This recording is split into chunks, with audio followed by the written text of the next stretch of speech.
do you think is the key fact that people think, or the misperception that people have, that is most pervasive?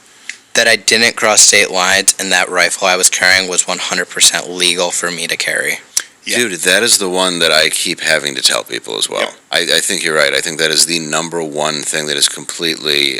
Because I saw an article today where they're like, he crossed state lines and carried an illegal firearm, and I think it was an article that said I was in self-defense, but they said I crossed state lines and my firearm was illegal. Right.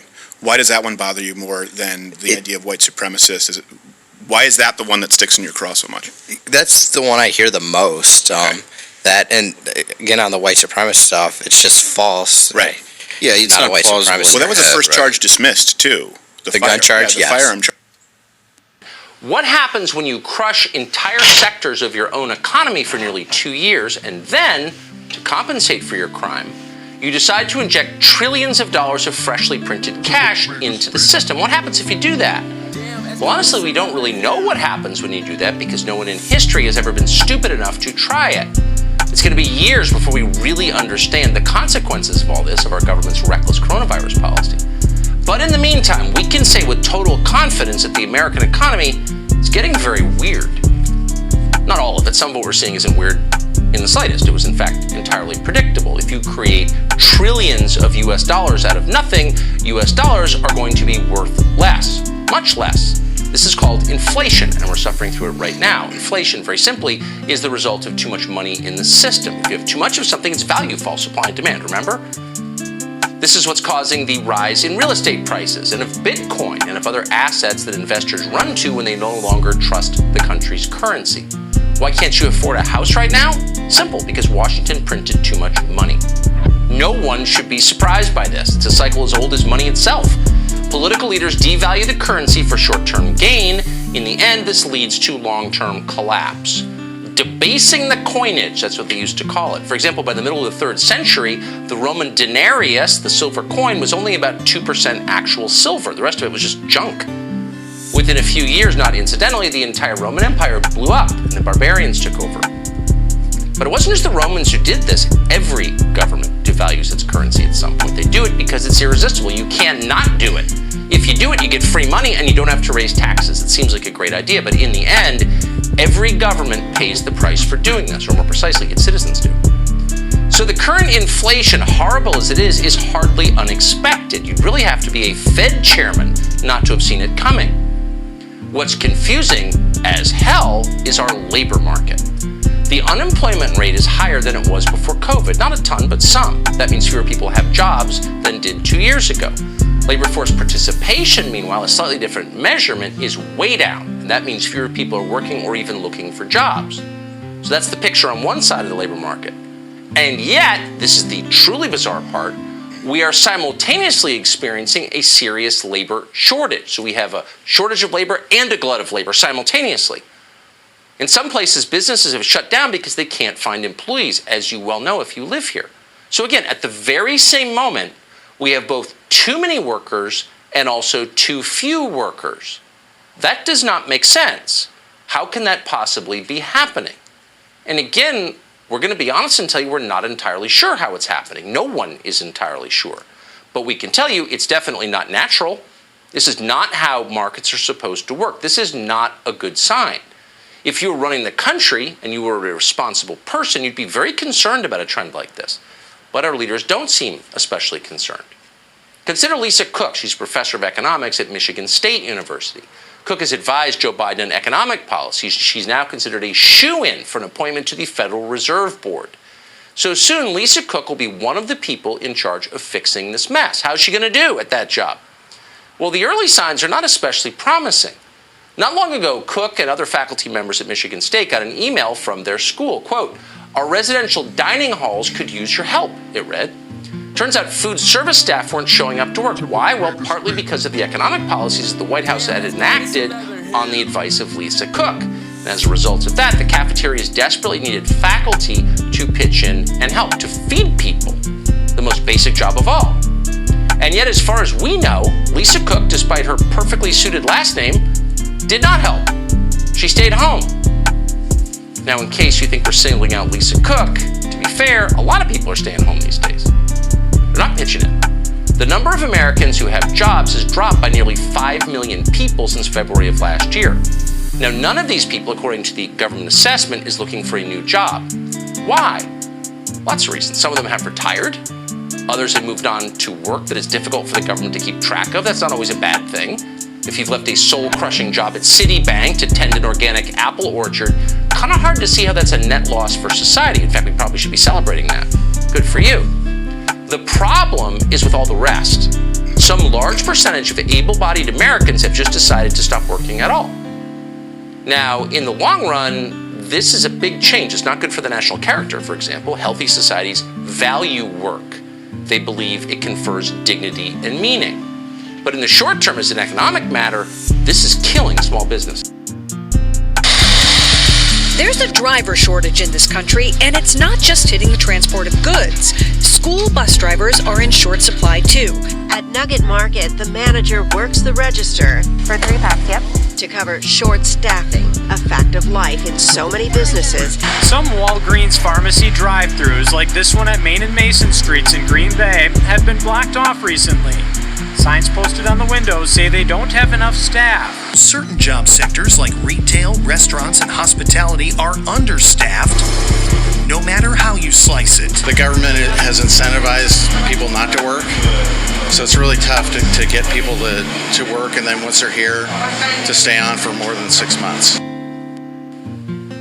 So why is this happening? And again, the signs of it are everywhere. There's no room service in your hotel, in case you haven't noticed, and that's just the least of it. Well, one of the reasons this is happening is because government put out some really destructive policies. Here's Fox's Will Kane to explain. This is the Kathy of Bebo and Kathy's. So this is the sign you had up front, Kathy, when we came in. I don't know if you guys can see that, but we're short-staffed. Please be patient with the staff that did show up. No one wants to look to work anymore. They would rather draw unemployment. Is that really what you're saying? Oh, that's true. That's so true. I'm so tired of all of it. Quit giving all this unemployment. They're getting unemployment. They're getting the stimulus. Why work? They make a lot of money. They're quitting just so they can get unemployment. So you never hear anybody on TV say that, but if you're around people with what we used to call working class jobs, you hear it all the time. You hear it a lot. People are mad about it. At the International House of Pancakes in Wasilla, Alaska, not always possible to get pigs in the blanket. Why? Well, here's the message posted on its front door. Due to the fact that Biden gave out way too much free money and nobody wants to work anymore, we are forced to reduce our hours during the week. So there is some truth in this. At times over the past 2 years, some people were making much more from government unemployment benefits than they had been making in the jobs that they left. One analysis found that thanks to the so-called CARES Act, restaurant workers nearly doubled their weekly pay when they became unemployed. The government was literally making it more lucrative for people not to work and stay at home. That is the definition of insanity. Not only do policies like that wreck our economy and close IHOP, there's an obvious moral cost to them. What's the message the government is sending here? The message is you'd have to be an idiot to work. So you got to wonder what damage that message has done to this country's attitudes about work. Well, here's one measure of that damage potentially. Supplemental unemployment benefits ended this fall. They were so clearly nuts. And yet a lot of people didn't go back to work. In fact, even more Americans quit their jobs. One recent poll found that 73% of Americans are thinking about quitting right now. And again, this isn't all bad. This stuff is very complex and we want to be honest. Some jobs aren't worth having. We wish people would quit. It'd be great to see a mass exodus of, say, chief diversity officers from America's corporations and liberal arts colleges. They could all learn to do tub and tile work and would be far better off as a country if they did. We hope they will. And also, we must be honest, for people who do want to work, it's a shrinking number, but some do, and there's very good news for them. Wages are up dramatically, particularly at the bottom end. Some fast food workers are making $18 an hour plus signing bonuses, and that seems like something to celebrate. But of course, no one in Washington is celebrating. This is a victory for Americans who don't have college degrees, and that means a defeat for them. So in Washington, they're already thinking of ways to use mass immigration to shaft unskilled workers out of their recent gains. Quote, immigrants could fix U.S. labor shortage, read a recent headline in Vox. Of course it did. The head of Domino's Pizza agrees he'd like to pay his employees less, and he wants to use newly imported foreign workers to do it. How's the White House feel about this? Well, of course, Biden's on board with it. He wants more democratic voters from foreign countries. So what you're looking at is the perfect alignment of malignant motives. So expect the borders to stay open. But what no one in Washington is thinking about, and what we should all be thinking about, is why is this happening in the first place? Why are fewer people choosing to work? And have been for a long time, by the way. This is not a new trend. Our labor markets have been getting sicker for generations. Look at this chart. This is one measure of it. This shows the labor force participation rate of American men. It goes back to 1950, 71 years ago. What do you notice? The line goes straight down. Now here's another chart, similar but different. This is the labor force participation rate of women in America, and that line moves in the opposite direction. So as you can tell, for 70 years we've been losing men in the workforce. Now many call this progress on the assumption that anything that is bad and degrading for men must be good for America, but it is not progress, it's a problem. The average man defines himself by his job. Yes, men and women are very different, extremely different. Our whole society is built on their differences. Every society is. And the thing about men is they kind of need to work. They tend to fall apart when they're unemployed. Not all of them do, but enough of them do that we should be worried when we see trends like this. But our leaders aren't worried. Heedless as always of the consequences of what they do, they've used COVID to accelerate that trend. Here's one example. Who is hurt most by vaccine mandates? Well, the group least likely to get vaccines. That, of course, is working class men. What percentage of New York Times reporters have obeyed Joe Biden and been injected with the vax? Well, probably around 100%. Among men who work in oil fields, the number is closer to 10%. Massive difference. Massive disparate effect. Like a lot in American life, there's actually a class war in progress here just beneath the surface. When you fire people for not taking an injection, that, by the way, doesn't work, you're not hurting the private equity people, you're hurting blue-collar people, and maybe that's why they're doing it. But either way, here's the core point. The incentives that we've constructed in this country, over a long period of time, to be fair, but accelerating recently, have a very specific effect. Those policies reward people who don't want a job, and they punish people who do want a job. What they do is they degrade work. They strip it of its inherent meaning.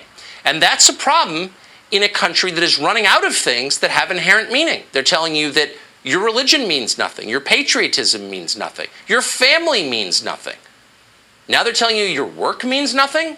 What does mean anything? And how long can a society continue that doesn't have meaning?